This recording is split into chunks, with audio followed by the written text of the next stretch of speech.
That morning didn't arrive the way mornings were supposed to on the high frontier. There was no bird song, no friendly stir in the grass, no rooster bragging at the sun. The land lay quiet, too quiet, like it was holding its breath and waiting to see who would make the first mistake.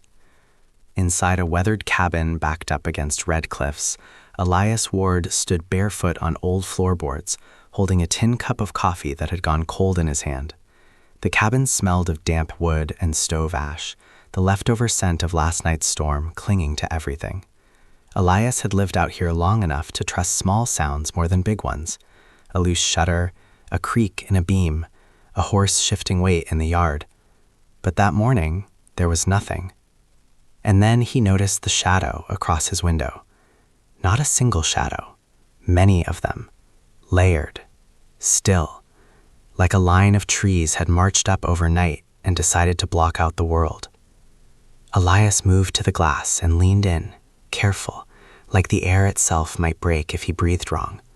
The window was dusty, scratched by years of sand and wind, but it showed enough. His fence line was filled with riders. They stretched left and right until they blurred into the distance. Men on horseback sitting tall and silent, their faces painted in fierce colors. Red like dried blood, black like soot, white like bone. Feathers lifted in the faintest breeze, and bows and lances were held with the kind of quiet confidence that didn't need waving. 200 warriors, give or take, and not one of them spoke. Elias felt his throat tighten. He'd seen silence like this once before, back when he wore a uniform and marched in other men's wars. There was a moment right before a battle broke loose, when the world went strangely still, when your ears started searching for a sound that wasn't there yet. That kind of silence didn't mean peace. It meant the next sound would be screaming. He was not a young man anymore. His hands had calluses from ranch work, not rifle drills. He'd come out here to make his life smaller, to live between chores and sunsets, to keep his grief fenced in, same as his land. But the frontier didn't care what a man wanted. The cabin suddenly felt tighter. The rifle on the wall seemed far away. The revolver on a shelf might as well have been in another building. Elias could feel his heartbeat against his ribs, steady but heavy, like a hammer tapping on a coffin lid. Outside, one rider sat a little different than the rest. Even at a distance, Elias could pick him out. The man's horse stood calm as a statue. White pelts draped his shoulders, wolf maybe, bright against the dust. A crow feather lay along his braid like a dark blade. Elias didn't need anyone to tell him who that was. Chief White Crow. His voice came out calm, clipped, and certain. Elias Ward. Hearing his name spoken like that made Elias's stomach tighten. He didn't ask how the chief knew it. Out here, names traveled faster than people. Elias swallowed and forced his voice to stay even. Morning. White Crow didn't answer the greeting. He didn't come for politeness. Last night, he said, a woman was in the storm. Elias felt the air leave his lungs in a quiet, controlled breath. A woman came through, he admitted. Yes. You spoke with her. I did. White Crow leaned slightly, as if every word mattered. And she left here with a blade. Elias didn't flinch, but his jaw tightened. I gave it to her. Why? Because she was bleeding. Because she was unarmed. Because Elias had buried enough people and didn't want to bury another one in his mind. The truth was simple, and not simplicity didn't feel safe. So he gave the simplest answer anyway. Because she needed it. White Crow's eyes stayed on him, steady and sharp. The chief didn't raise his voice, but the silence behind him, the 200 men waiting, made every sentence sound like an order. That woman, White Crow said, is Naira. The name hit Elias harder than he expected. It made her real in a new way, no longer just a storm-wrecked stranger, but someone with a place and people and consequences. White Crow didn't pause. She is my wife. For a heartbeat, I heard nothing but the wind, the rotting fence, the horse's slow breathing, the thin creak of leather somewhere in the line. Elias's eyes flicked, without permission, to his empty sheath again. White Crow noticed. Of course he noticed. And Elias understood what kind of morning this truly was. Not a visit, not a warning, a search. And Elias Ward, an old rancher who'd spent 10 years trying to disappear, had just been placed at the center of it, whether he liked it or not. Elias Ward hadn't always been the kind of man who lived alone with nothing but wind for company. Long before the cabin leaned into the red cliffs, long before the fence posts warped and the porch boards began to complain under his boots, Elias had worn a uniform. He'd marched where he was told, slept where he fell, and learned the hard lesson most soldiers learn sooner or later. The loud part of violence is rarely the worst part. It's the quiet before it, when your body knows something is coming, and your mind pretends it doesn't. When the war finally let go of him, it didn't return him whole. He came back with a limp he never explained, and a temper he kept chained down with work. Still, he found a life anyway, a small one, honest, the kind built from routine. He married a steady woman named Martha, steady as a fence line, steady as dawn, and they had a boy who laughed too loudly and rode too young, and made Elias believe, for a few years, that the world might have room for mercy. Then winter fever swept through like a thief with clean hands. It didn't shout, it didn't announce itself. It simply arrived, took what it wanted, and left Elias standing in a house that felt too big for one man. He buried Martha and the boy on a rise behind the ranch, where the wind could reach them first. After that, he stopped answering questions in town, stopped lingering in doorways, stopped making room in his life for anyone who might try to pull him back into feeling something. People called him names in town, half insult, half respect. Elias didn't care. Names didn't mend fences. Names didn't fill water troughs. Names didn't keep the loneliness from crawling into bed with you at night. So he stayed out there, year after year, letting the frontier sand his edges down. He built higher fences, planted a few stubborn apple saplings that fought the soil for every inch, and drank whiskey on nights when the silence got too sharp.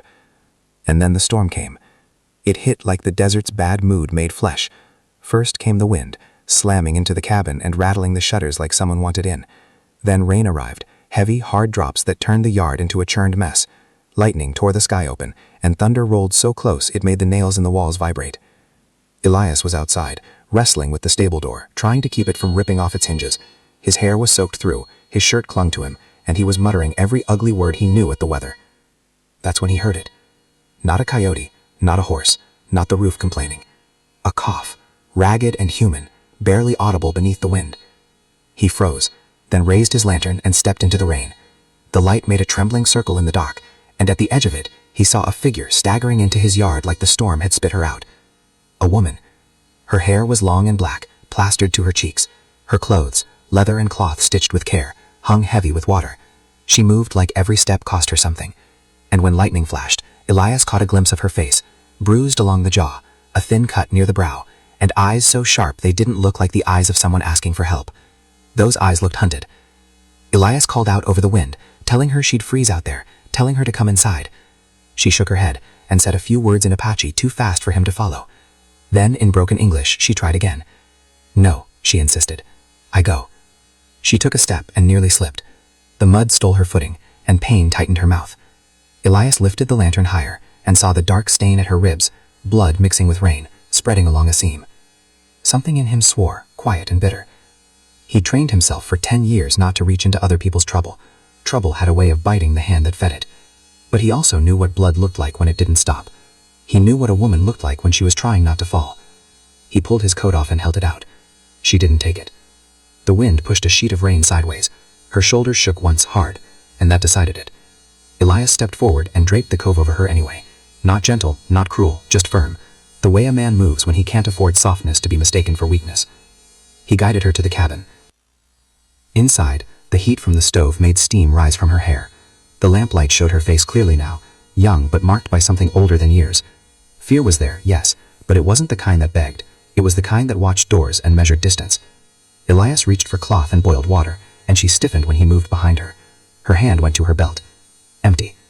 She froze as if the absence itself had betrayed her. Elias noticed that motion and understood immediately. She expected a weapon and she didn't have one. Out there, unarmed didn't just mean vulnerable, it meant disposable. Elias could have ignored it. He could have pretended not to see, kept his head down, stitched her up and pushed her back into the storm at first light.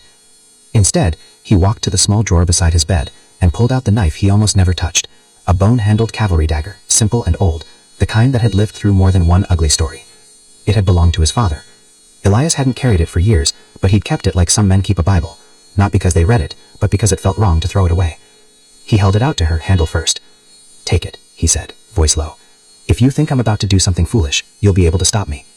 She stared at the dagger as if it weren't just steel, as if it was a decision. Her eyes moved from the knife to Elias's face, searching for a lie. Elias didn't offer a smile. He didn't offer comfort. He offered the plainest thing he had left, a steady gaze and no trick in his hands. Finally, she wrapped her fingers around the handle. The moment she did, her posture changed, small but real, like a rope tightening, like a body remembering it could fight. Elias nodded once, as if that settled an agreement neither of them spoke aloud. He cleaned the wound with boiled water. The woman didn't cry out. She gripped the chair and breathed through her teeth, eyes snapping to the window when the wind hit hard. Elias stitched her up quickly, not gentle but careful, the way he'd stitched up men who didn't have time for tenderness. When he was done, he slid a tin cup toward her. "Drink," he said. She sniffed it first, suspicious, then took a careful sip. Water, not whiskey. Outside, thunder rolled farther away. The storm began to loosen, like a fist opening. The woman stood, still holding the dagger. She swayed slightly, but she did not sit back down. She moved toward the door like she'd been counting minutes. Elias told her she could leave at first light. The roads would be mud, but she'd live. She looked at him for a long moment, and just for a heartbeat, something almost like amusement touched her mouth. Quick, strange, gone. As if she found it odd that a man could be so grim while doing something kind. Then she spoke a name Elias hadn't expected to hear from her lips. "Elias Ward." He stiffened. "How do you know my name?" She didn't answer. She only held his gaze the way a person holds a memory, then turned and slipped out into the last hiss of rain. She vanished into darkness like she'd never been there. But she had been there. Elias knew it the moment he looked down and saw her wet footprints on his floorboards. He knew it when his eyes drifted to his belt and found the sheath empty, hanging like an accusation. He stood alone in his cabin after the door closed, listening to the storm fade and the silence return. And when morning finally came, clean, pale, almost too quiet, Elias stepped to his window and saw his fence line filled with riders. Not a few, enough to turn a man's blood cold. Chief White Crow sat at the center of them, still as stone, and his eyes fixed on Elias's cabin like it was the last place left to look. When Elias stepped onto the porch, White Crow's voice cut through the morning with a calm that felt sharper than shouting. "That woman," the chief said, "did not return." Elias understood then, all at once, what his small choice in the storm had done. The woman wasn't just a stranger passing through. She had a name, she had a place, and she had people who would cross the world to find her. Elias swallowed and told the truth, because lies would die quickly in front of 200 silent men. "She left before dawn," he said, "alive when she went." White Crow didn't accuse him, not yet. But the chief's eyes dropped to the empty sheath at Elias's belt. And in that look, Elias felt the frontier's oldest lesson settle in his bones. Sometimes you offer shelter to a stranger, and the next morning the whole world arrives to ask what it cost. No one in that line of riders said what they'd come to do if Chief White Crow didn't like what he heard. Out on the frontier, men rarely bothered with speeches when the answer could be written quicker in blood. White Crow sat his horse a few paces from Elias Ward's porch, calm as a man carved out of stone. His voice didn't rise, didn't shake, didn't carry any of the heat you'd expect from a husband who'd lost his wife in the night. "My wife did not return," he said. Elias kept his hands low and visible. The boards under his bare feet felt colder than they should have. He swallowed and forced his words out carefully, as if each one might snap the silence in half. "I'm sorry," he said. The phrase sounded useless the moment it left his mouth. Elias could almost feel it fall to the ground between them like a dropped coin. White Crow's eyes stayed on him. "Sorry does not bring her back." Behind the chief, a younger warrior leaned forward and spoke sharply in Apache.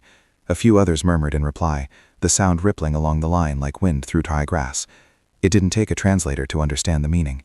A crowd that size didn't gather to feel sorry. White Crow lifted one hand, and the murmurs died instantly. He looked at Elias again, and his gaze slid, briefly, down to the empty knife sheath at Elias's belt. That absence spoke louder than the rancher could. "Last night," the chief said, "she carried your blade." Elias's jaw tightened. "I gave it to her." "Why?" "Because she was bleeding. Because she was unarmed. because Elias had buried enough people to know what it looked like when death was winning by inches. The truth was simple, but simple truths often sounded like lies when fear was sitting on the listener's shoulder. Elias answered anyway, because she needed it. White Crow didn't blink. "You will ride with us." It wasn't shaped like a question. Elias felt something cold settle in his stomach. "That's not a request." "No." The younger warrior muttered again, and a few riders shifted in their saddles. Horses snorted. Leather creaked. The rotting fence looked suddenly laughable, thin wood separating one man from a force that could erase his cabin from the landscape before noon. Elias looked from the chief to the long, silent line, then back to White Crow. "And if I don't?" Elias asked. White Crow's face remained calm, but something in his eyes tightened, like a door closing softly. "Then we search without you," White Crow said. "And when we find her trail ends at your land, we will decide what that means." It wasn't a shouted threat.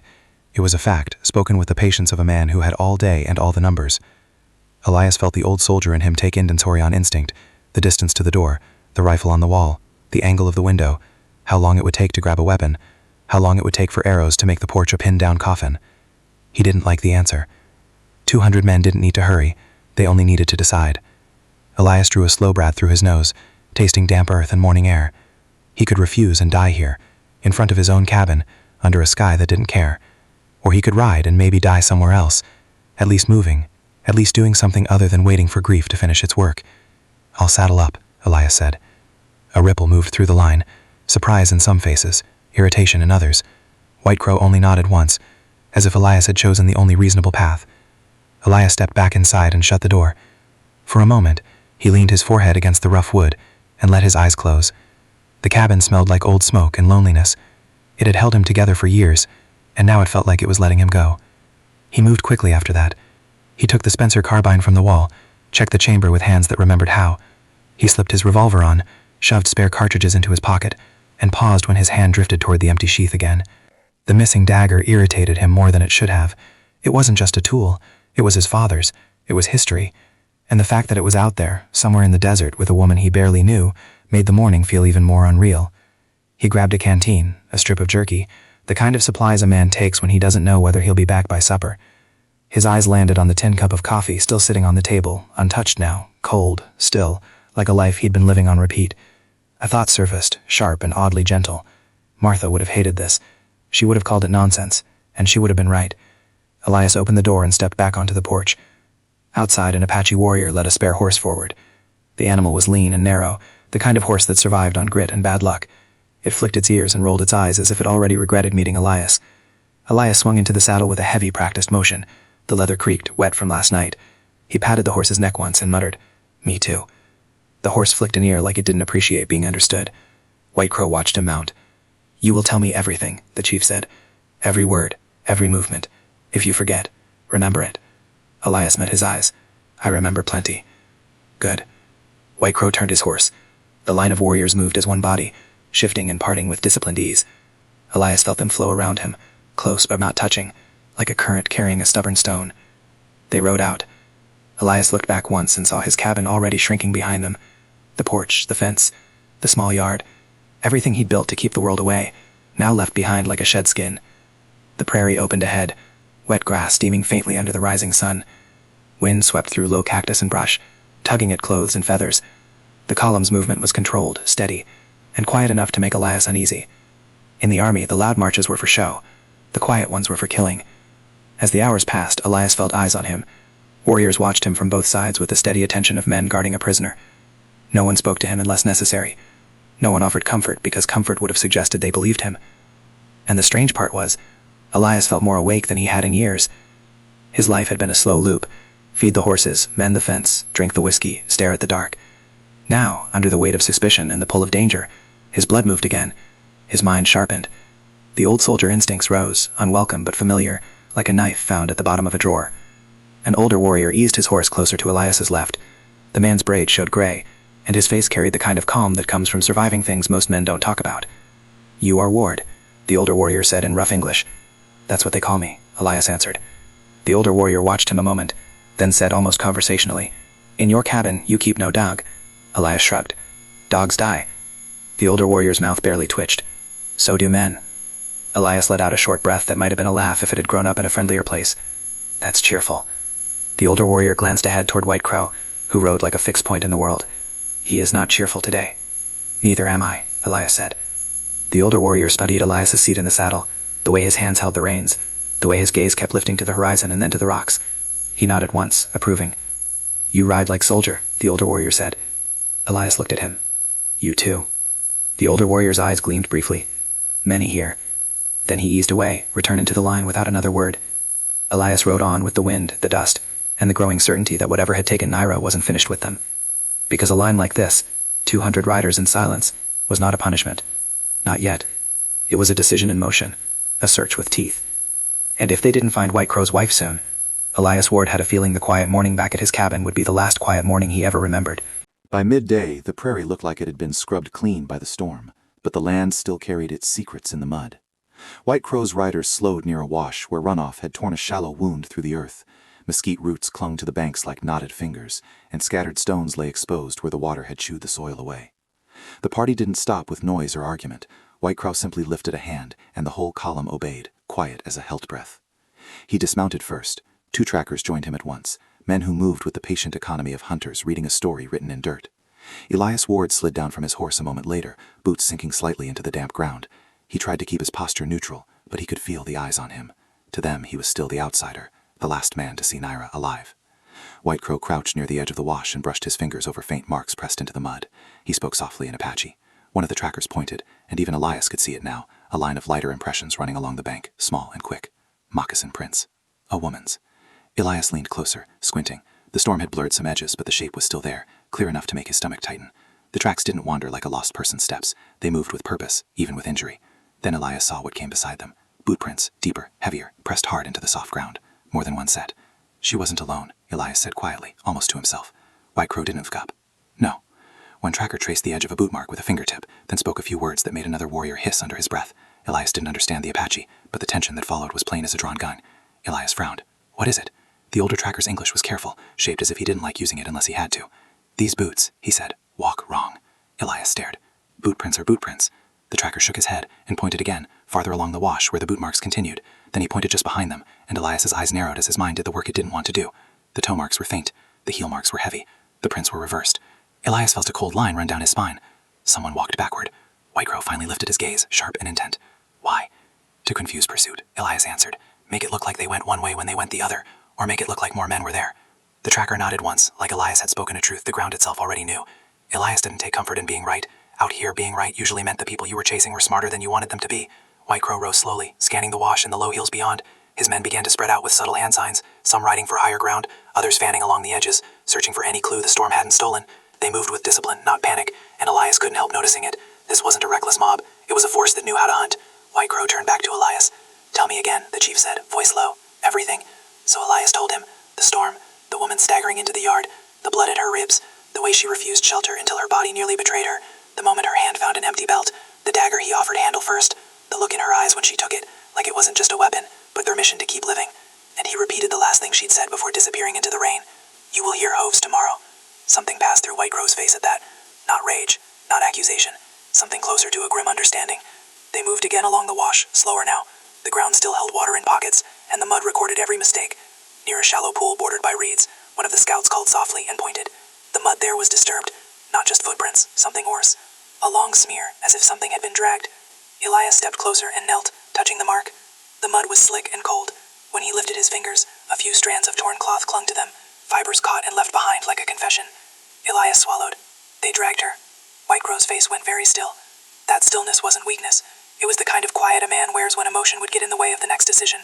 I had seen it before in officers who chose where men would die. I didn't like seeing it on a husband's face. Around them, warriors tightened their grips on bows and rifles. A few glanced up toward the ridges, eyes scanning cracks and shadows.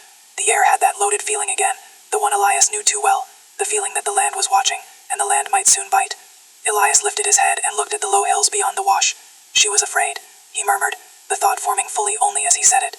Not of me, of whoever was behind her. White Crow gave a small nod, just once, the barest admission. Perhaps, he said, and the word carried weight. It was not forgiveness, it was recognition. Then the wind slid through the wash with a thin whistle. Elias turned his head, and his eyes caught something that didn't belong. Between two boulders, tucked into shadow where a careless glance would miss it, hung a strip of leather tied with a crow feather. The feather quivered lightly in the breeze, as if it were alive. Elias stared at it. That yours? White Crow stepped closer, careful not to touch. His eyes narrowed. No. Elias felt the chill deepen. A crow feather wasn't just decoration out here. It was a message. A sign left on purpose, placed where it would be found. The warriors around them reacted at once. Bows rose, arrows were knocked. They didn't fire. No one wanted to waste a shot at the wind. But every man suddenly moved as if the rocks had grown eyes. Elias kept his voice low. So someone's leaving signs. White Crow's gaze swept the ridgelines. Someone wants us to follow. Elias didn't like how easily that fit. Or someone wants us to follow into a place we don't come back from. The wind answered with another thin, restless sound, sliding through stones and scrub. For a moment, it almost sounded like a voice trying to speak without a mouth. Elias told himself it was just wind. But the desert had a way of making a man. They entered the canyon the way men enter a church after a funeral, quietly and without looking at each other too much. Stone rose on both sides until the sky became a thin ribbon overhead. Sunlight fell in narrow slices, bright one moment, gone the next, and the air cooled as if the canyon kept its own weather trapped inside. The horses picked their steps with care, hooves clicking on rock and hard sand, but the sound didn't behave the way it should have. That was the first thing Elias Ward noticed. In most canyons, every little noise comes back to you. A buckle clinks and the walls answer. A cough bounces around like a warning. But here, nothing returned. The canyon swallowed sound the way dry earth swallows rain, fast, greedy, and without apology. Elias rode in the middle of the column, rifle across his thigh, shoulders tight. He'd been a soldier long enough to know this kind of quiet wasn't peace. It was the kind of quiet that waited for a mistake. Up ahead, Chief White Crow rode near the front. The chief had trimmed the party down since the morning at Elias's cabin, leaving many warriors to spread wide across higher ground, taking only a tighter core into the narrow passage. In a canyon like this, too many men became a weakness. The walls didn't care how brave you were. The walls only cared how easily you could be trapped. The deeper they moved, the stranger it felt. The wind slipped through cracks in the rock, but even the wind seemed muted. Dust floated low and lazy, hanging in the shadowed air. Elias caught a faint smell underneath the damp stone. Old smoke, old rot, and something metallic that sat on the tongue like a penny. He told himself it was imagination. Imagination was what a man blamed when he didn't want to admit the truth. A crow called once from above, sharp and solitary. Then even that sound was gone. One of the trackers at the front lifted a fist. The riders slowed. Horses breathed through flared nostrils, steam faint in the cool shade. White Crow dismounted and crouched near a patch of sand where the ground dipped. He brushed his fingers over the earth, then lifted them to look at what clung there. Fine grit, and something darker mixed in. White Crow's eyes flicked back down the line, quick, controlled. Elias understood that look. It wasn't just watchfulness for enemies on the rim. It was watchfulness for something worse. A hand from inside the group. They moved again, slower now, pressing deeper into the canyon's throat. The walls pinched tighter until a rider could barely pass without brushing stone. Leather scraped, stirrup irons kissed rock. The horses didn't like it, and neither did Elias. Then it happened. An arrow appeared out of nowhere and slammed into the rock beside Elias's head, close enough that stone chips stung his cheek. No warning whistle. No echo. Just impact. For half a heartbeat, everything froze, like the world had been holding its breath and finally let go. Then the canyon exploded. War cries poured down from above. Shadows rose on the ledges like the stone itself had sprouted men. Arrows rained into the passage, striking rock, striking saddles, striking flesh. Horses screamed, rearing and twisting, and the screams died too quickly in the dead air, like the canyon refused to let even panic linger. Apache warriors reacted instantly, scattering with practiced discipline. Bows came up, rifles cracked, their smoke blooming thick and low. Elias threw himself out of the saddle and hit the ground hard, rolling behind a boulder. Sand scraped his face. His hat vanished somewhere under hoofs. He braced his rifle against the rock and fired at a moving outline on a ledge. The figure jerked back and disappeared. Another shadow rose, and an arrow struck stone near his hand. Elias kept his breathing steady. He could feel the old soldier calm sliding into place, the part of him that knew how to move when fear didn't help. Then his eyes caught something that made his blood turn cold. Among the Apache riders, among the men who were supposed to be fighting for White Crow, one warrior stood strangely calm. He wasn't firing, he wasn't ducking, he wasn't shouting. He was signaling. Small motions, barely visible unless you were looking for them. A bend of fingers, a tilt of wrist, a practiced language meant for eyes watching from above. Betrayal. Elias rose just enough behind the boulder to get a clear look. The signaling man was near the rear. His hands moved again, and immediately a fresh volley of arrows shifted toward the spot White Crow had been moments earlier. Elias didn't hesitate. "Chief," he shouted, rough, forcing sound into a canyon that wanted none of it. "Behind you, one of yours. He's guiding them." White Crow turned sharply in a saddle. His eyes followed Elias's pointing rifle barrel to the signaling man. For a heartbeat, White Crow's face did not change. Then something inside his gaze hardened, clean and cold. He drew his bow in one smooth motion and loosed an arrow. The arrow struck the traitor high in the shoulder. The man's body snapped back, and he tumbled from his position, crashing on the canyon floor with a dull impact the stone should have echoed, but didn't. The ambushers hesitated. Just a breath. That breath was enough. White Crow's warriors surged into the opening, returning fire with sudden brutality. 2 Apache men climbed a narrow slope with the speed of hunters, disappearing into shadows above. A man on a ledge screamed as a knife found him. Another dropped his bow and ran, only to be struck by a bullet that folded him down. Elias fired in controlled shots, aiming at movement, at hands, at shoulders. He wasn't trying to make speeches with his rifle. He was trying to keep White Crow alive. And then he saw it, an instant that could have ended everything. White Crow's horse stumbled, an arrow lodged in its neck. The chief nearly went down, and on a ledge above, a spear-wielding attacker leaned forward with a clear line to White Crow's flank. Elias didn't think. He rose, braced his rifle, and fired once. The spearman folded and toppled off the ledge, hitting rock below and rolling limp into the sand.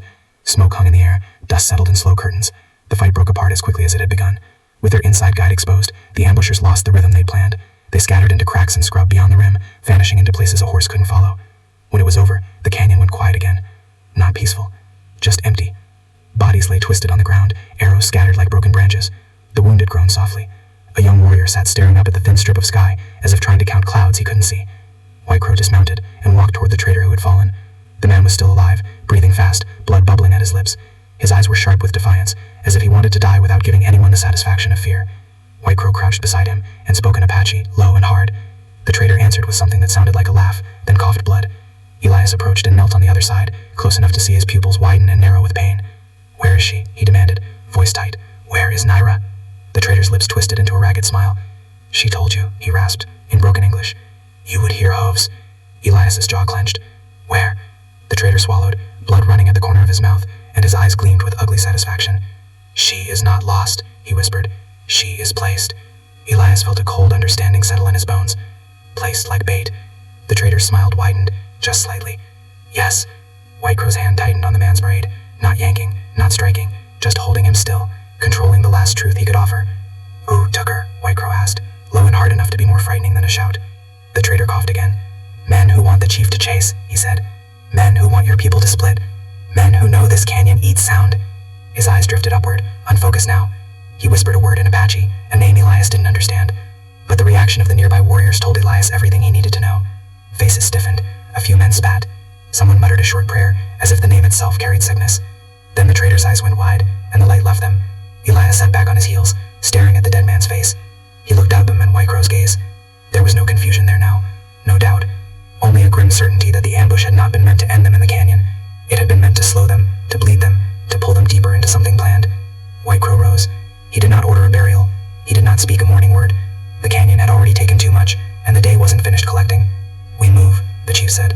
Elias stood, brushing dust from his knees, and lifted his rifle.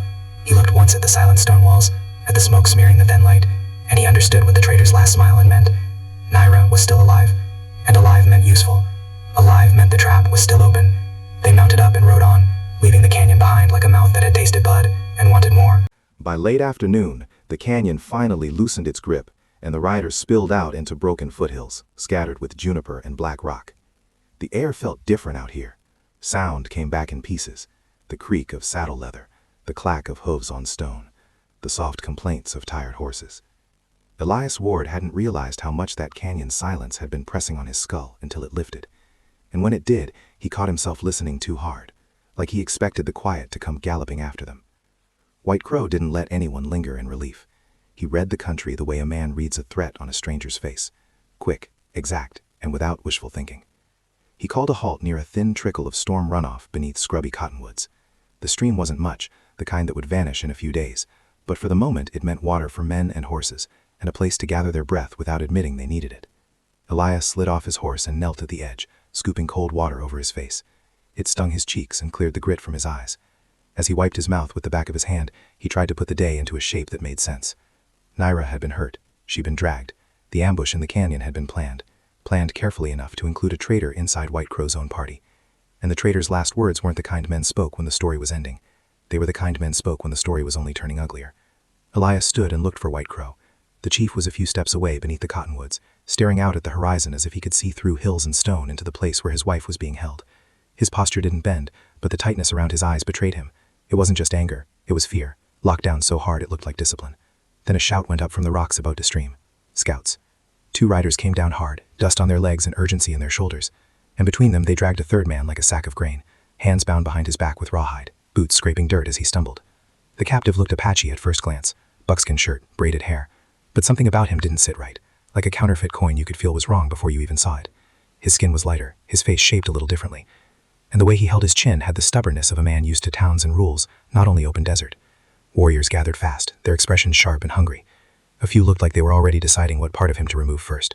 White Crow walked forward. The captive spoke in Apache first, fast, defensive, pleading, then switched to English, breathless with the effort of trying to stay alive. "I didn't bring them," he insisted. White Crow's voice came cold. "You were with the ambushers." "I was near them," he snapped. "That's not the same." Elias stepped closer, drawn by the English like a man drawn to a familiar tune in a strange place. He studied the captive's face, the way his eyes kept moving, not just with fear, but with calculation. This wasn't the fear of someone innocent and surprised. This was the fear of a man who knew exactly how many bad choices he'd made, and wasn't sure which one was about to collect its payment. Elias heard himself speak before he meant to. "He's not Apache." A few warriors turned hard eyes on Elias, as if the rancher had just insulted them.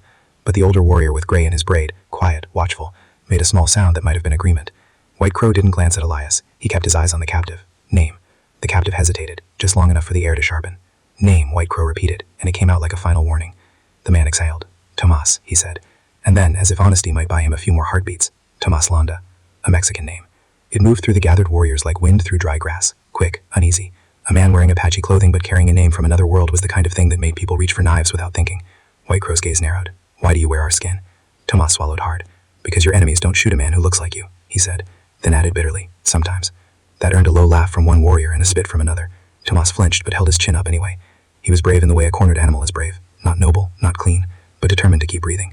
Elias muttered, almost to himself, "Sometimes they shoot anyway." Tomas's eyes flicked to him. "You're not one of them." Elias shrugged. "Depends who you ask." White Crow stepped closer to Tomas, close enough that the captive could feel the chief's presence like heat. "Where's my wife?" Tomas shook his head fast. "I swear I don't know where they took her after the canyon," he said, "but I know who they are." White Crow didn't blink.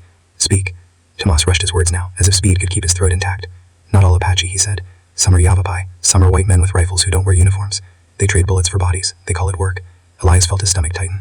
He'd heard that kind of work whispered about in frontier towns. Men who hunted people because it paid better than hunting deer. It was the kind of trade that didn't need a flag or a law to survive. It only needed greed and a big enough emptiness to hide in. White Crow listened like stone, but something sharpened behind his eyes, a dangerous kind of clarity.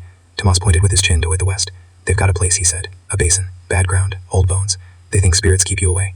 White Crow gave a short order in Apache. 2 warriors stepped forward and forced Tomas down to his knees. Tomas's eyes widened, and for a second he looked at Elias, almost pleading, almost accusing, as if Elias had become the only witness he could bargain with. White Crow crouched so his face was level with Tomas's. His voice was low enough to be intimate, and that made it worse. "If you lie," White Crow said, "your tongue will not be the first thing I take from you." Tomas swallowed. "I'm not lying." White Crow rose. "You will guide us." Tomas's shoulders sagged. "That's not guidance," he said. "That's a funeral." White Crow answered with the same calm he'd carried since morning. "Then walk carefully." The party moved again as the sun slid lower, finding a shallow hollow where brush could hide the glow of a small fire. It wasn't comfort, it was strategy. Out here, firelight could be a beacon for anyone with a rifle and a grudge. Elias sat near the edge of the camp and cleaned his rifle with slow, familiar motions. It was something to do with his hands while his mind kept turning over the day's shapes. He listened to the night settling in, the horses breathing, the quiet talk in Apache he couldn't follow. Across the fire, Tomas sat with his hands still bound, guarded by 2 warriors who watched him like hawks watching a rabbit pretend it's a rock. At some point, a coyote yipped in the distance, one sharp call, and then stopped abruptly, as if it had seen something it didn't want to announce. Elias's head lifted. Tomas leaned forward as far as his bindings allowed. His eyes met Elias, and he tilted his chin slightly, asking without words. Elias sighed, the kind of sigh a man makes when he knows trouble is sitting down beside him whether he likes it or not. He walked over and crouched at a careful distance. "What do you want?" Elias asked. Tomas kept his voice low. "They'll kill me when you're done with me." Elias didn't argue. Promises are easy. Keeping them is what got men buried. Tomas licked his nap and whispered, "Naira fought." Elias's expression tightened. "How do you know?" "I saw blood on her braid," he said, "and I heard a man scream. Not from pain, from surprise." Elias glanced toward White Crow, who sat a little apart at the edge of the firelight, still as a statue. He didn't know whether to carry this to him yet. Some information was a spark. You didn't toss it into dry grass unless you were ready for fire. Tomas swallowed and continued, "Listen, the men who took her, they don't want her dead." Elias's voice stayed low. "Why not?" Tomas's eyes looked sick with the answer. "Because she's leverage," he whispered, a rope around White Crow's throat. Elias felt the night grow colder. Tomas added one more thing, quieter than before. "And because one of them wants to speak with her, not kill her." Elias narrowed his eyes. "Who?" Tomas hesitated, long enough for fear to show in his throat, then whispered a name. Elias didn't recognize it, but the reaction in the camp told him it mattered. Somewhere across the fire, White Crow's head turned slightly, as if the name had traveled through air on its own. A moment later, White Crow stood and walked toward them with slow, controlled steps, the kind of steps that men were keeping something dangerous on a leash. He stopped over Tomas. "Say it again," White Crow said. Tomas swallowed hard and repeated the name. Nearby warriors stiffened. One made a small, quick gesture, as if pushing away bad luck. Another stared at the fire like it might give them answers. White Crow didn't speak for a long beat. He only looked down at Tomas, then lifted his eyes to Elias. "Sweep with your rifle," White Crow said. Elias gave a dry exhale. Wasn't planning to use it as a pillow. White Crow's gaze stayed steady. "Tomorrow we go to the basin Tomas speaks of." Elias asked the question that sat like grit in his mouth. "And if it's exactly what they want?" White Crow answered without hesitation. "Then we go anyway." The chief turned away, leaving Elias with the low crackle of the fire and Tomas's pale, frightened stare. Later, Elias lay at his bedroll with the rifle across his chest, eyes fixed on the stars. They looked sharp enough to cut. The horses shifted softly nearby. The wind moved through brush like quiet laughter. And Elias listened, waiting for hooves, for whispers, for the moment the night decided to stop pretending it was only a night. They rode before the sun had properly decided to show itself. The night was still clinging to the low places, and the air had that cold, metallic bite it gets right before dawn in the desert. No one bothered with a real breakfast. A few mouthfuls, a swallow of water, and then the saddle leather creaked and the line moved again. Tomas Landa rode in the middle, his wrists bound to the saddle horn with just enough slack to keep him from falling off. 2 Apache guards flanked him so closely he could have reached out and touched both horses at once. He didn't try anything. His eyes did all the running for him, jumping from ridge to ridge, scanning the horizon as if he expected the land itself to step forward and accuse him. Elias Ward stayed close, not because he liked Tomas, and certainly not because he trusted him. It was more like the feeling you get when you keep one eye on a snake, not out of fear, exactly, but because ignoring it would be stupid. Elias watched the Mexican man's face, the way his jaw tightened whenever the terrain changed, the way his gaze lingered on distant rock formations, as if he'd already walked this nightmare in his head. White Crow rode ahead. He didn't shout, he didn't rush. His stillness had weight, and the men around him moved as if that weight held them in line. Elias had seen leaders like that in the army, men who didn't waste noise, because noise was for people who needed to prove something. By mid-morning, the land turned mean. The scrub thinned until it looked embarrassed to be alive. The soil hardened into cracked clay, pale and tired, and the wind dragged dust along the ground in fast, thin sheets, like the desert was sweeping its own floor. The sun climbed higher, but the light didn't feel warm. It felt sharp, like it could cut. Then the smell changed. Not fresh death, something older, something cooked clean by time. The kind of scent you don't notice at first, and then suddenly it's in your throat, and you can't swallow without tasting it. Bone. A scout came back from a ridge and spoke to White Crow. The chief nodded once and raised a hand. The line slowed, and horses began to step as if they'd sensed what waited ahead. The basin opened up like a giant bowl in the earth, ringed by low ridges. From a distance, it could have been just another patch of ugly desert. Up close, it was a graveyard the land had never bothered to bury. Bones lay everywhere, bleached white under the sun, half buried in drifts where wind had piled them like snow. Most of them were horse bones, skulls with empty sockets, long ribs like broken cages, leg bones scattered and cracked. Here and there, rusted scraps of iron still clung to the remains, twisted horseshoes, bits of old tack, metal that had outlived the men who'd used it. And then Elias saw the other bones. Not many, but enough. Human. He didn't say anything. He didn't need to. His mouth went dry, and his eyes kept moving as if they might find a way to deny what they were seeing. A few Apache warriors murmured softly, the way people do when they step into a place that feels wrong. One of them made a small gesture toward the bones, respectful, not afraid, but careful. Elias noticed that. Even here, even with enemies hunting their chief's wife, these men still carried a kind of boundary around death. White Crow didn't stop at the basin's edge. He rode down into it like the land had no right to argue. His horse stepped cautiously between skulls and ribs. The rest followed, spreading out in a loose net. Elias urged his own horse forward. The animal didn't like it. Its ears pinned back, and it snorted hard, refusing to place a hoof on a field of bones. Elias patted its neck once, more for himself than the horse. "Easy," he muttered. "It's just old trouble." The horse didn't believe him. Behind him, Tomas spoke with a thin edge to his voice. "Told you." Elias glanced back. "If you say I told you again, I'm going to start charging you for it." Tomas managed a nervous little laugh that died quickly in his throat. Wind slid through the basin, and it made a sound Elias didn't like. It whistled through rib cages and broken skulls, a thin, reedy noise like something trying to speak without lungs. Elias told himself it was just air moving through bone. Still, he couldn't shake the feeling that the ground remembered what happened here and enjoyed reminding people. Trackers dismounted and began searching for fresh sign among old death. That wasn't easy. The whole basin was in massive history, and history makes a fine disguise. White Crow dismounted too. He stepped carefully, not stumbling, not hurrying, boots landing like each step was chosen. He crouched, touched the dust, and lifted his fingers. Dampness clung there. New. A scout pointed. A faint groove cut across the basin floor. Drag marks. Fresh enough to make Elias's stomach tighten again.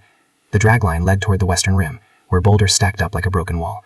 Between them, a narrow gap split the stone, just wide enough for a man to squeeze through. Shadow pooled in that gap like black water. Tomas leaned forward in his saddle, eyes wide. "There," he said hoarsely. That's where they went. I didn't go inside. I swear it. Elias didn't answer. He was too busy staring at the gap, thinking about all the ways a person could die in a place like that. Elias didn't argue either. He lifted 2 fingers and made a quiet signal. Warriors moved into position, fanning into a half circle around the rocks. Bows came up, rifles shifted into hands. The air tightened, not with sound, but with intent. Elias checked his revolver without thinking, not because he planned to draw it, but because his hands needed something honest to do. White Crow started forward on foot, and Elias moved as if he might follow, until White Crow lifted a hand. "Behind me," the chief said. Elias frowned. "That sounds like trust." White Crow didn't look back. "It is not." Elias almost smiled. "Good. Wouldn't want you making mistakes." For a heartbeat, something like the smallest easing touched White Crow's mouth. Then it was gone, swallowed by purpose. White Crow stepped between bones toward the gap. That was when the trap sprang.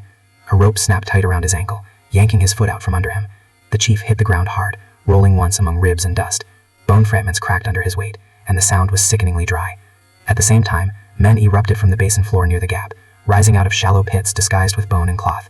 They came up fast, like the dead climbing out of their own graveyard. Arrows and bullets flew. The basin turned into chaos, horses screaming, dust blooming until the sun looked copper, fighters shouting in Apache and English.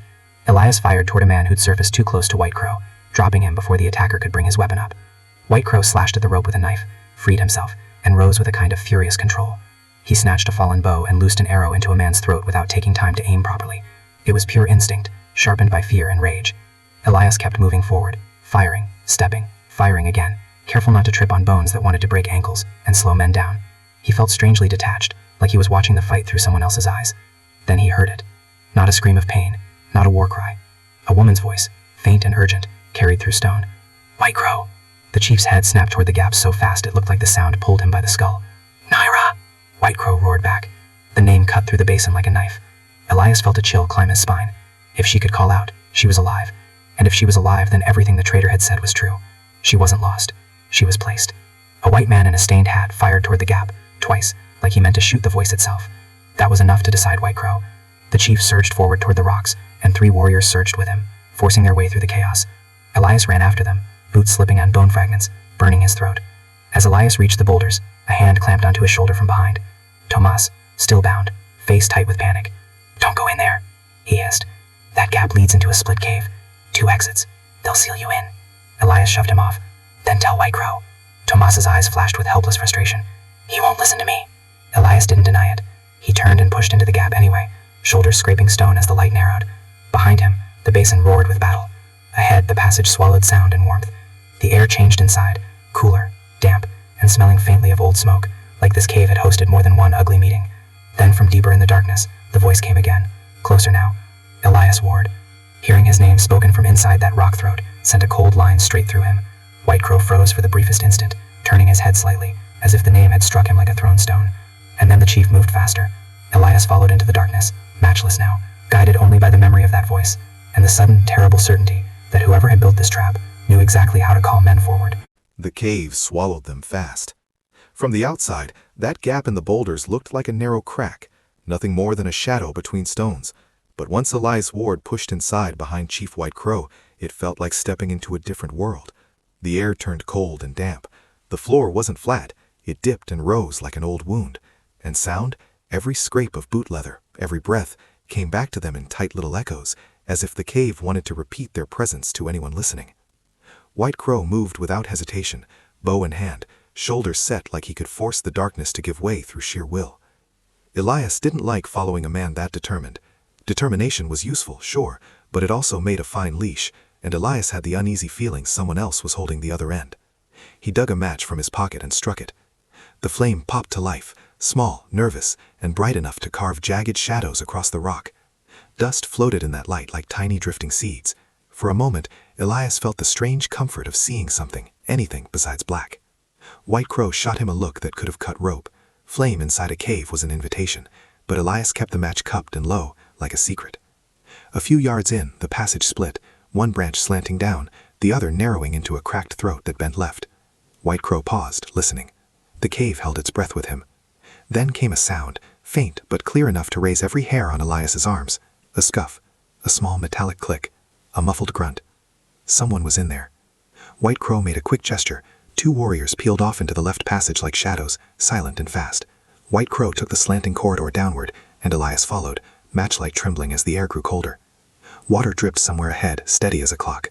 Old soot stains marked the stone, signs this place had sheltered people before. Not families, not travelers. Men who hid. Men who waited. And then a voice, strained and urgent, slid out of the dark. White Crow, don't. The sentence broke off, choked, like a hand had clamped over it. White Crow surged forward, and the tunnel widened into a chamber. There she was. Naira stood bound to a post driven into stone, ropes around her wrists and waist. Her hair hung damp and tangled. A bruise darkened one side of her face, and dried blood clinged near her temple. But her eyes, those eyes were still bright, still burning with the kind of life that didn't ask permission to stay alive. Her gaze locked on White Crow immediately. Not relief, not the kind you see when someone believes they're safe. This was recognition, like she'd been waiting for him to arrive, because his arrival meant the next part of the trap was ready to spring. White Crow took a step toward her, and a man stepped into the edge of Elias's matchlight. He wasn't Apache. He wasn't pretending to be. He was white, lean, sun-scoured, wearing a coat too heavy for the desert as if he enjoyed suffering for the drama of it. A pistol hung low at his hip. A rifle leaned against rock nearby, and around his neck, on a rawhide cord, hung a small token carved like a crow. The mercenary smiled as if this were a parlor conversation. "Easy, Chief," he said. White Crow didn't answer with his hands. He answered with stillness, the kind that warned a man not to take another step. The mercenary's eyes slid to Elias. "And you must be Ward," he said, voice smooth, "the rancher who hands out heirloom knives in storms." Elias kept his rifle down but ready. "And you must be the kind of man who hides in caves and calls himself clever." The mercenary chuckled. "Clever keeps you alive." Naira's voice came rough, sharp, impatient. "Talk less." The mercenary glanced at her like she was interesting, not dangerous. "There it is," he said, amused. White Crow's voice finally came, low as a knife sliding free. "What do you want?" The mercenary leaned back against the stone, relaxed. "I want your tribe to stop being a fist," he said. "Fists are hard to buy. Fingers are cheap." Elias felt his stomach turn. Men like this didn't think in right and wrong. They thought in leverage and profit. The mercenary kept talking, like he enjoyed hearing himself in the cave's echo. He spoke of traders, of rifles traded for power, of a chief brought to his knees. He spoke as if the desert were a marketplace, and human lives were just items stacked on a shelf. Elias's match burned lower, flame shrinking. A cold draft slipped through the chamber and leaned the flame sideways, just enough to reveal something behind Naira's post. A second passage, narrow but real. 2 ways out. Tomas had warned them, a split cave. Elias's eyes flicked toward it without meaning to. The mercenary caught the glance and smiled wider, like he just watched a man step exactly where he wanted him. "Thinking you'll rush me?" he said. "Cut her loose and run?" Elias didn't answer. He didn't give the man the pleasure. Then suddenly, noise exploded from the left corridor where White Crow's 2 warriors had gone. A shout, then gunfire, then the ugly clatter of a body hitting rock. The mercenary's head turned toward the sound for a half-second. That was all the opening Naira needed. Still bound, she slammed her shoulder into the post, shifting her weight with intention. The rope knot Elias had noticed earlier slipped a fraction. Not free, just loosened enough to change what was possible. White Crow moved like lightning. He didn't aim for the mercenary's chest. He aimed for the gun hand. The arrow punked into the mercenary's wrist and knocked the pistol away. Metal clattered and skittered into shadow. The mercenary screamed, real pain, real surprise, loud enough to make the chamber feel smaller. Elias rushed in and swung his rifle butt, trying to end it quick. The mercenary ducked and lunged one-handed for the rifle leaning against the rock. Elias swung again, catching shoulder. The mercenary staggered but didn't fall. Stubborn, dangerous. White Crow was already at Naira, sawing through rope with his knife, hand steady but furious. Naira stepped free and did not collapse. She swayed once, then found her feet like a woman who refused to give anyone the satisfaction of seeing her break. Her eyes snapped to Elias. "Your knife," she said, breathless. He took it. Elias's heart sank, then hardened. The bone-handled dagger, his father's dagger, was on the mercenary's belt. Something hot and irrational rose in Elias's chest, not because it was a tool, because it was history, because it had been offered as mercy in a storm, and now it hung on the hip of a man who used mercy like bait. The mercenary yanked his rifle up, trying to aim one-handed, his injured wrist useless but his other arm still strong. Elias fired once. The shot inside the cave hit like a hammer. Smoke filled the chamber, and for a moment everything tasted like burned powder. The bullet struck the mercenary in the thigh, and he dropped with a howl, clutching himself as blood spread dark across his trousers. White Crow pulled Naira behind him instinctively. "I can stand," she snapped, and showed his shoulder. White Crow didn't argue. He simply grabbed her elbow and turned toward the narrow back passage. Elias snatched the dagger from the mercenary's belt as he passed, the bone handle cold and familiar in his palm, and followed them into the tight exit. They squeezed through stone that scraped shoulders and tore at cloth. Their hands slid along rock for balance. Naira stumbled once, then caught herself and kept moving, jaw locked against pain. Then daylight burst into their faces. Outside, the basin of bleached horses was still in full chaos. Smoke drifted low over bone piles. Horses screamed. Men shouted in Apache and English. Arrows hissed through dist. A mercenary fired from behind a boulder, and an Apache arrow took him in the throat mid-breath. White Crow shoved Naira against a rock face for cover and scanned for a way out. Elias blinked hard, half-blind after cave darkness, and forced his eyes to adjust. The ridgeline above crawled with movement. The trap hadn't ended at the cave mouth. It had only widened. Tomas appeared out of the smoke, still bound, yelling warnings. 2 warriors grabbed him and hauled him along like a necessary burden. White Crow made a decision with his whole body. No debate, no hesitation. North. A dry chute that cuts between rocks, offering just enough cover to break away. They ran half-crouched, boots slipping on bone fragments. An arrow grazed Elias's hat brim, shaving off a piece like the desert was collecting souvenirs. Elias muttered, "That hat's had enough today." Naira, still capable of sharp humor through pain, shot him a look and said, "Buy a better hat." Elias almost laughed, and the sound felt strange in his throat. like a door creaking open in a house that had been locked for years. They climbed the chute, rocks shifting underfoot, dust cascading down. At the top, the wind hit cleaner and colder. Scrub country opened ahead, juniper, broken stone, wide air. They dropped into a shallow ravine lined with brush and finally stopped long enough to breathe. For a moment, none of them spoke. Distant gunfire faded behind them like a storm rolling away. Naira's breathing was uneven, but she stayed upright. White Crow hovered close. Anger and worry held tight behind his eyes. Elias finally said, "Lo, you knew they'd come to my place." Naira met her gaze. "I guessed." White Crow's head snapped toward her. "You left him a warning." Naira nodded. "Because I could not return to camp. If I went home, they would know where to strike. If I vanished, you would chase." White Crow didn't deny it. He didn't soften her either. "Who?" he demanded. Naira hesitated, then spoke in Apache. Quiet, firm. The words landed on White Crow like a blow. When she turned to Elias, her English was simple and sharp. "Someone close," she said. "Someone who eats at our fire." White Crow straightened, and his voice became command again. "We do not return to the basin," he said. "We return to the tribe." Elias looked back toward the smoke. "Those men." White Crow cut him off. "They will follow," the chief said. "And the one who invited them will be waiting." Elias tightened his grip on the dagger's bone handle and understood what that meant. They weren't done chasing Naira anymore. They were racing home to meet the betrayal that had been living among them the whole time. The ride back to camp didn't feel like a return. It felt like running a narrow trail with something breathing close behind. As the sun sank into a dull copper sky, White Crow kept the pace hard and steady. No songs, no celebratory noise, just hooves, dust, and the tight discipline of people who understood that safety was only a word until the next ridge proved it. Naira rode upright despite the bandage at her ribs. White Crow tried, more than once, to get her to rest, to lie back on a travois, to stop forcing herself to stay in the saddle. She refused him with a look that could cut rope, so he stopped arguing, but he rode close, watching her like the desert might reach out and take her again if he blinked too long. Elias stayed on her other side. He didn't offer comfort out loud. Out here, too much kindness could be mistaken for ownership, and too many eyes were already measuring him. Instead, he did the only thing that mattered. He stayed close enough to catch her if she slipped, and quiet enough not to make her waste breath answering. Behind them, the survivors from the basin straggled in tense clusters. Some had fresh wrappings on their arms. One man carried a cracked bow like it was an insult he intended to repay. Tomas rode among them too, still bound, still guarded, his eyes darting everywhere, as if he kept expecting the land to rise up and accuse him. Night arrived without softness. Stars appeared sharp and plentiful, and the desert cooled so fast it felt like a hand closing around the back of the neck. White Crow chose a shallow draw for a brief stop, where brush could hide the glow of a small fire. It wasn't a camp so much as a pause, long enough to water horses and keep moving. That's when the fracture began to show. A young warrior stepped toward White Crow and spoke in Apache, voice tight with anger. Another joined in, older, scar-faced, words measured but sharp. Elias didn't understand the language, but he didn't need to. He knew the shape of suspicion. He knew the way fear looked for something solid to blame. He watched Naira from a distance. Even wrapped in a blanket, even pale from blood loss, she was listening, tracking every speaker, counting them, not just for pride, but for survival. Elias stood a little apart, feeling the camp's eyes on him like weight. The older warrior with gray in his braid, quiet, dry, stayed near Elias long enough to murmur the kind of truth that wasn't meant to comfort. "If they wanted you dead right now, you'd already be quiet." Elias took the message for what it was. He wasn't alive because he was trusted. He was alive because killing him was still inconvenient. Before the moon climbed high, White Crow moved the party again. They rode in a long, controlled line, pushing through the dark until the land began to show signs of people ahead. Faint smoke scent, distant horses, silhouettes of sentries on ridges. The Apache camp lay in a shallow valley where mesquite and low trees broke the wind. Fires were kept small, shelters clustered in groups with purpose, not randomness. It didn't look like a village that hoped the world would leave it alone. It looked like a place that had learned to endure. Elias felt eyes hit him the moment he entered. Not curiosity, assessment. The kind you feel when you walk into a saloon and everyone is quietly deciding what trouble your face belongs to. Then someone spotted Naira. The sound that moved through the camp wasn't celebration. It was a collective breath released.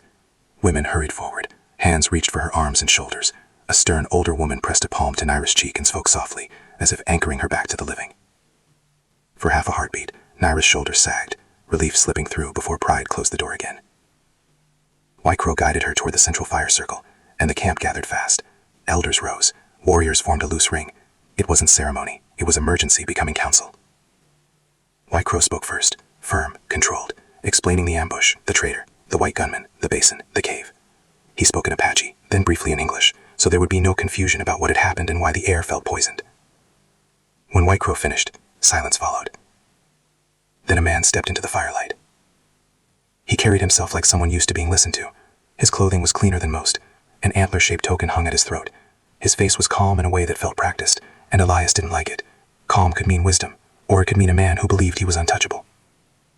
The man spoke in Apache, slow, persuasive, and the circle leaned toward him. Elias watched White Crow's posture tighten. He watched Naira's eyes narrow. Then he switched to English, smooth enough to feel deliberate. He spoke about Elias, about the knife, about what a blade could mean, and how a gift might be a claim.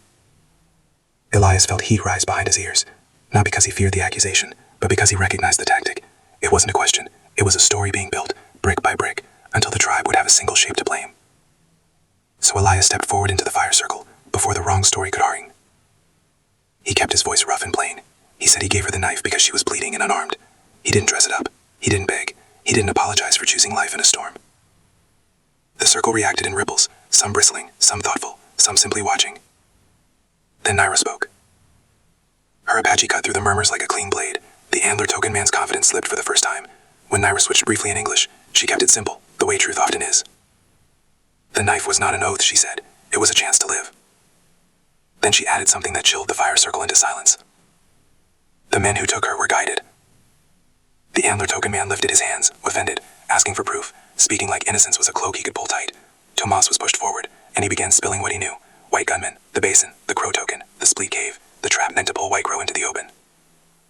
The camp didn't respond as one body. Some believed, some doubted, some watched the antler token man the way men watch a snake that hasn't struck yet. Elias watched too, and he saw a small thing, a flicker in the man's eyes when Tomas mentioned the crow token on the mercenary, a quick glance, like checking whether White Crow wore such a symbol. It was a tiny tale. Tiny tales were how men survived wars. Before anything could settle, the wind changed. A shout came from the ridge sentries, urgent. Heads turned, warriors stiffened. Riders appeared on the horizon line. Not Apache riders. These men didn't move with that rhythm. They came ragged and spaced, not bothering to hide, as if they believed fear would do their hiding for them. A rifle cracked from the ridge. A spark jumped off rock near the fire. A child screamed. Women pulled children into shadow. The camp moved like a kicked hive, but not a panicked one, a trained one. White Crow barked orders in Apache. Warriors scattered into defensive positions. Bows rose. Rifles came up. Elias dropped behind a rock line and aimed toward the ridge, breath steady. And then Elias saw it, the part that didn't fit. A faint flash from the far side of camp, then another. Signals. The attack wasn't only from the ridge. Someone inside the camp was directing it, pulling attention away, trying to split defenders. Elias pushed through the chaos toward White Crow and shouted over the gunfire. He pointed toward the flashing signal, toward the flank danger that could turn the camp into a slaughterhouse. White Crow's gaze snapped, past the ridge, past the fires, straight toward the antler token man. In that instant, everything balanced on a single look. The antler token man moved first, not running yet, but directing young warriors toward the ridge, away from the flank. The move was smart, if your goal was to leave the camp exposed. White Crow grabbed him by the collar and held him close. The man's calm cracked, words turning sharp and furious. Elias fired a warning shot into the dirt near the man's feet, close enough to kick dust into his face. The crack of that rifle was its own kind of command. The antler token man tore free and fled in the darkness between shelters. White Crow shouted an order. 2 warriors sprinted after him. The ridge attackers pressed in, rifles snapping, but now the camp's defense locked back into shape. Elias fired toward movement and brush. Naira, wounded, stubborn, took a bow and stood behind a tree, drawing and releasing with cold precision. White Crow moved through the fight like a force, appearing where lines buckled, his voice keeping the drive from scattering. A scream rose from the dark behind the fire circle. The 2 warriors returned, dragging the antler token man back into the fight. He fought like a trapped animal, spitting curses, his mask on. Something slipped from his shirt and dropped into the dirt. A small grow-shaped token. Newer than the one the mercenary wore, too new to be whole tradition, new enough to look like an imitation of meaning. Tomas blurted out what everyone already understood. It matched the enemy's symbol. The man tried to kick it into the dirt. Guards held him down. White Crow stared at him with a quiet disgust that felt worse than a blow. The mercenaries began to falter as Apache defenders regained control. The ridge fire softened, then pulled back. Scouts moved to cut off retreat routes. The attackers withdrew into the dark like a bad thought finally chased away. When the camp grew quiet again, it wasn't peace. It was aftermath. Wounded men groaned. Horses shifted. Smoke thin under stars. White Crow stand near the central fire. Stone antler kneeling under guard. Naira stood beside White Crow, pale but upright. Elias stood slightly apart, rifle lowered, ears still ringing. The tribe had survived the night, but the fire circle had split, and everyone could feel it, like a crack in stone that hadn't widened yet. Later, when the perimeter was checked, and the worst of the bleeding was stopped, Naira came near Elias. Her voice was low, steady. She remarked on the warning shot Elias had fired, at the man's beat, not his chest. Elias gave a dry answer. Polite, he said. Naira didn't smile, not really, but her eyes held something like understanding. Then she looked toward the dark ridge line where the mercenaries had vanished. They will come again, she said. Elias held the bone-handled dagger at his belt like a reminder. People like that always do, he answered. Then Naira's gaze returned to him, quiet and direct. He should decide, she said, whether he was leaving when the sun rose. Elias didn't answer right away. He watched White Crow speaking with elders, saw the weight of leadership on the chief's shoulders, saw how a tribe could be threatened not only by bullets, but by doubt. Finally, Elias spoke, softly, like he was admitting it to himself as much as anyone else. He'd been leaving things for 10 years. And the desert, as always, listened without judgment. Dawn came thin and tired, like the night had taken something out of the sky and the sun was short on strength. The Apache camp didn't wake the way a peaceful camp wakes. It never fully slept. Smoke rose in narrow lines from small fires. Horses shifted and snorted softly. Scouts moved in and out of the brush with quiet purpose, and wounded men sat close to the coals while women tightened bandages and spoke low, steady words that didn't allow panic to grow. At the edge of it all, Elias Ward sat on a flat stone and cleaned his rifle with an old scrap of cloth. It was slow work, familiar work, something his hands could do, while his mind tried to stop replaying the last 2 days like a broken picture show. Bone fields, cave dark, a voice calling his name, the sound of gunfire in places where sound shouldn't exist at all. Nearby, Tomas Landa squatted and rubbed his wrists, working life back into the skin where rawhide had bitten. 2 warriors watched him as if he might sprout wings and fly away. Tomas stared at the camp as though it offended him personally. "I hate camps," he muttered. Elias didn't look up. "You'd rather a grave?" Tomas's mouth tightened. "I'd rather a warm bed and a job that doesn't involve arrows." Elias finally gave him a glance. "Then you've made some poor choices." Tomas sighed, like a man agreeing with a judge. "Yes." Across the camp, Stone Antler stood under guard, no longer the smooth voice in the fire circle, no longer the man with a calm smile and a ready story. Now he was just a body that couldn't be trusted with its own freedom. Elders spoke with White Crow in low tones, and warriors kept their faces still, the way people do when anger is so hot it has to be held down with both hands. Naira sat with an older woman tending her ribs, herbs pressed under cloth, knots tight. Her face was pale, but her eyes were clear. She watched the camp the way a hunter watches a river, reading changes in current, listening for the quiet signs that trouble was not finished making its rounds. White Crow approached Elias at last, looking like a man who hadn't blinked in hours. There was dust in the lines of his face, and something sharper than exhaustion in his eyes. "You fought in the night," the chief said. Elias shrugged. "Hard to sleep through gunfire." White Crow didn't smile. "You saw the signal, you spoke." "I've seen that trick before," Elias answered. White Crow's gaze held him. "Where?" Elias hesitated. He didn't enjoy dragging old ghosts into daylight, but the chief wasn't asking to be polite. "In the army," Elias said. "Men selling information, men selling each other. Same poison, different cup." White Crow nodded once, the smallest movement. "This is not finished." Elias looked past the camp, toward the ridges where yesterday's smoke had thinned into nothing. "No," he agreed, "it's not." White Crow's eyes dropped briefly to the bone-handled dagger on Elias's belt, the one that had traveled out into the storm and come back with blood on the story. "Your blade returned," White Crow said. Elias's hand touched the handle without thinking. "Yeah. My wife carried it," the chief said. "She lived." Elias glanced toward Naira. "She'd have lived without it too," he said quietly. "She's built that way." For a moment, something like pride moved in White Crow's eyes, then buried itself again under command. "Still," he said, "the knife traveled and returned. Some would say it has a path." "My father used to say metal doesn't care who holds it," Elias replied. White Crow's mouth tightened. "Your father was partly right." Before either man could say more, a scout ran in from the east, dusty and breathing hard. He spoke urgently in Apache and pointed toward the hills. White Crow turned instantly, listening. Then he gave quick orders that snapped through the camp like a whip crack. Warriors stood. Horses were brought closer. Women gathered children in tight clusters and moved them toward shadow.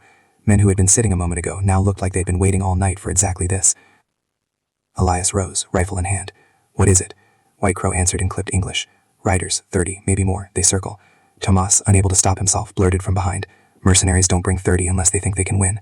Elias glanced back at him. or unless someone promised them an easy victory. Tomas shut his mouth and went still, suddenly remembering he was not in a position to offer opinions. Out beyond the camp, dust began to rise along a ridgeline. Then shapes appeared, men on horseback, rifles across saddles, moving with the loose confidence of men who believed fear did half their work.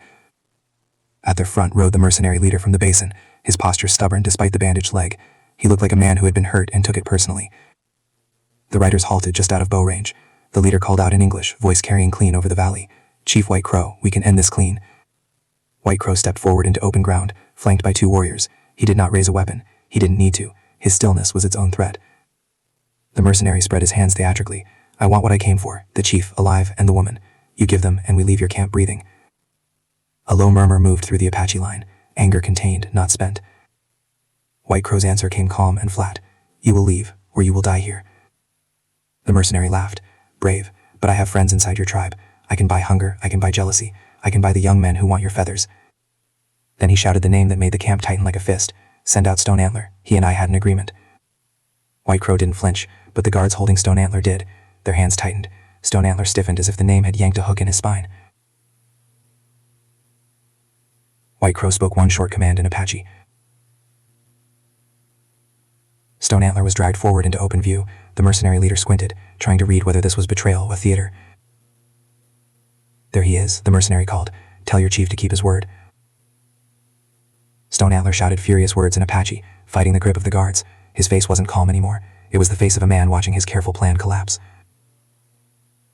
White Crow called back, voice steady. "There is no agreement. You were lied to." The mercenary's grin faltered. Stone Antler suddenly jerked his shoulder and slipped one arm free. Fast as panic, he dove to avoid the guard, fingers closing on a knife. Elias fired. Not to kill, just like the night before. The bullet struck dirt at Stone Antler's feet, kicking dust into his face and stopping him cold. Stone Antler froze, eyes wide. White Crow's head turned slightly toward Elias, a brief acknowledgement. Then a warrior slammed the butt of a rifle into Stone Antler's ribs and folded him down. The knife fell into the dirt. Across the open